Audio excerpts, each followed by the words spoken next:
Terima kasih Bu Dwi. Assalamualaikum warahmatullahi wabarakatuh. Bismillahirrahmanirrahim. Alhamdulillahilladzi hadana li hadza wa ma kunna linahtadiya laula an hadanallah. Yang terhormat Dewan Juri, Ibu Dini, Ibu Rita, Ibu Isti. Yang kami hormati Panitia Kartini Award serta rekan-rekan finalis yang sangat menginspirasi dan juga sahabat yang menyemangati pada siang hari ini. Senang rasanya bisa hadir bersama-sama di sini. Perkenalkan, nama saya Ratih, Ibu. Sebelum menjadi permaisuri rumah tahun 2018, saya adalah seorang guru di SMP IT, MA, guru menjahit kewirausahaan, akuntansi maupun ekonomi. Kemudian trainer nasional Jarimatika Indonesia, kemudian fasilitator Perpusru Coca-Cola Foundation Indonesia. Lanjut menjadi trainer nasional transformasi perpustakaan Perpusnas dan trainer Stephen. Saat ini domisili di Jepara. Saya ingin bercerita sebelum kisah komunitas yang kami mulai. Dulu waktu kecil saya masih ingat bapak ibu saya lulusan SD, mantan TKI dan juga pekerja bangunan. Setiap akhir pekan ibu rajin sekali berbagi jajan gitu. Tentunya yang disuruh untuk membagikan anaknya gitu ya. Terpaksa waktu itu sebelum berbagi jajan selalu didrill sama ibu, didudukkan gini caranya ngomong, sopan santun bertamunya seperti ini gitu. Ketika jajan sudah disampaikan, ada ucapan terima kasih, ada rasa tak terdeskripsikan begitu, antara bahagia dan bergejolak karena saya merasa kenapa harus berbagi sementara kondisi kami tak jauh lebih baik dari mereka begitu. Ternyata paksaan yang menjadi biasa ini menjadi sesuatu yang manis begitu sampai suka berorganisasi di sekolah dan juga di masyarakat. Slide selanjutnya Bu Umi.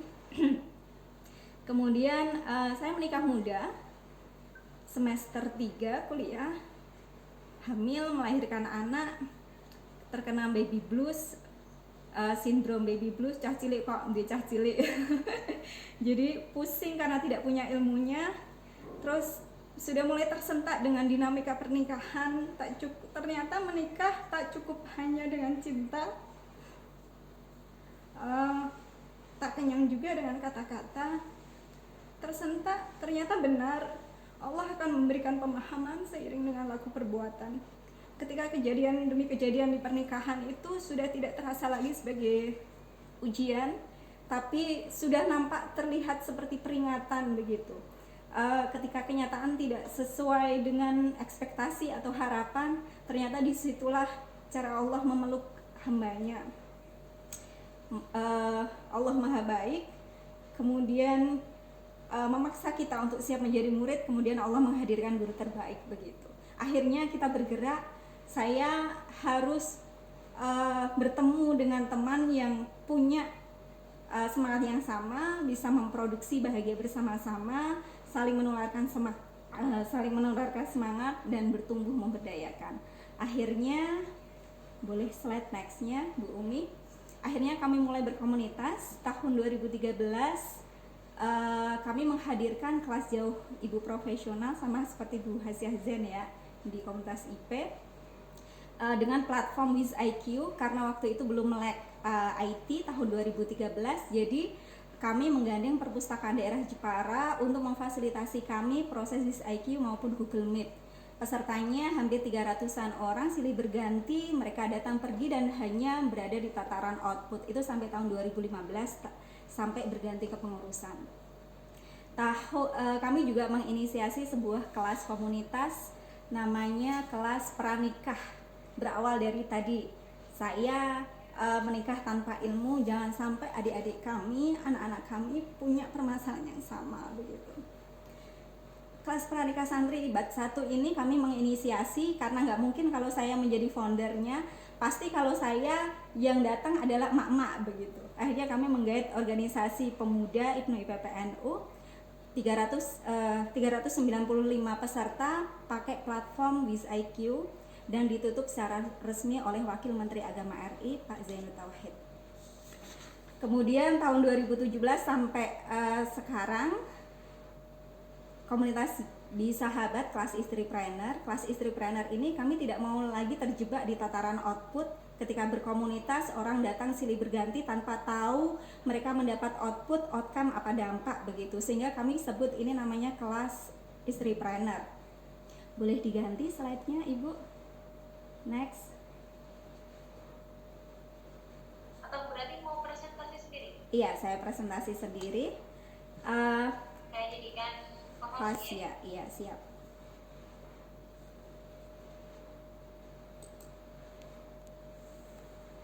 Berarti saya stop ya? Atau ribuan kurang? Tahun 2017 kami inisiasi menjadi kelas yang kurikulumnya jelas, output, outcome, dan dampak, karena kami berbasis metode riset based management. 12 kali pertemuan selama 80 sampai 90 hari dengan sistem gugur. Makanya komunitas Bisa Habat ini kami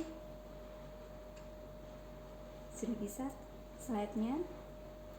Komunitas Bisa Habat ini kita pakai goal mengembalikan feminitas istri dan maskulinitas suami, meneguhkan suami menjadi koam keluarga dan juga istri memproduksi bahagia. Titik tekannya adalah mereka memproduksi bahagia dalam perannya sebagai istri, ibu maupun perempuan.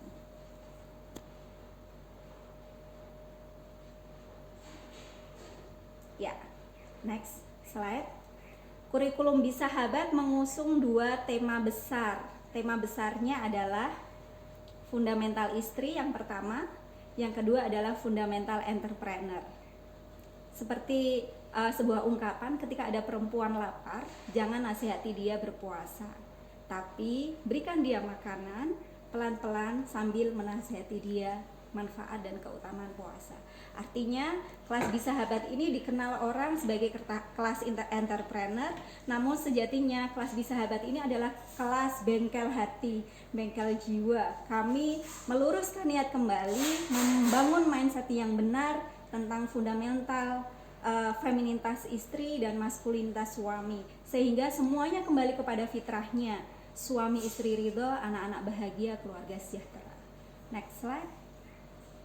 Dampaknya, dampak kelas istripreneur, kami kelas istripreneur punya 4 aspek, 4 turunan kelas, yaitu yang pertama kelas istripreneur itu ada 3 komponen. Yang pertama jurusan couplepreneur, yang kedua jurusan sociopreneur, dan yang ketiga jurusan entrepreneur.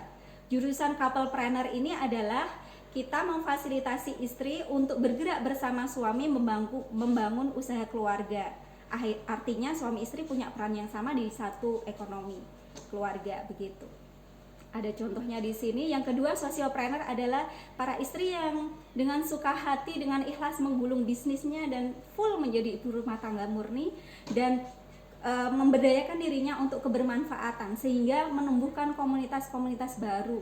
Komunitas baru yang tercatat di kami adalah komunitas berbagi Jepara, komunitas menghafal Quran tilawatina, semuanya komunitas tilawatinya ini online, komunitas memanah dan berkuda, komunitas sedekah nasi bungkus, sampai ke komunitas perpustakaan. Yang terakhir adalah entrepreneur, ketika istri diizinkan sama suami membuka cabang rezeki baru atas ridho suami.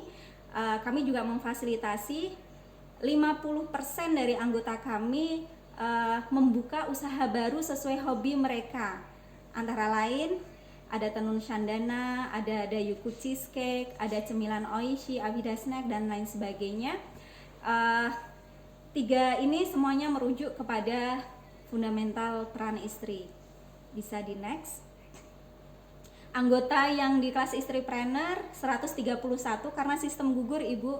Awalnya ratusan, dari jumlah ini awalnya ratusan karena mereka nggak mengumpulkan dan sebagainya, akhirnya ada sistem gugur karena kami berbasisnya dampak di kelas istripreneur. Itu yang pertama. Yang kedua ada kelas Ofisa. Kelas Ofisa itu kelas Facebook. Jadi bagaimana cara menaikkan traffic dan penjualan di Facebook. Pesertanya sampai di batch 5 ini ada 390 peserta. di kelas Ofisa, ada kelas Shopee. Kelas Shopee ada baru 2 angkatan, 20 peserta, dan kelas pasar online Bisahabat. Ini solusi pandemi kemarin, ada 2 grup WA seperti pasar virtual, menemukan penjual, pembeli, dan barang yang mereka butuhkan. Nah, di POB sendiri akhirnya melahirkan talent-talent baru, bakat-bakat yang terpendam akhirnya muncul kembali dan menjadi usaha, menjadi bisnis baru dari pasar online Bisahabat. Akhirnya uang kita bergerak di antara kita sendiri, kita berdikari sendiri, sehingga berdaya memberdayakan antar kita sendiri. Next. Dampak lain karena penerima manfaat kami, ada penerima manfaat langsung dan tidak langsung. Penerima manfaat langsung adalah 390 plus 131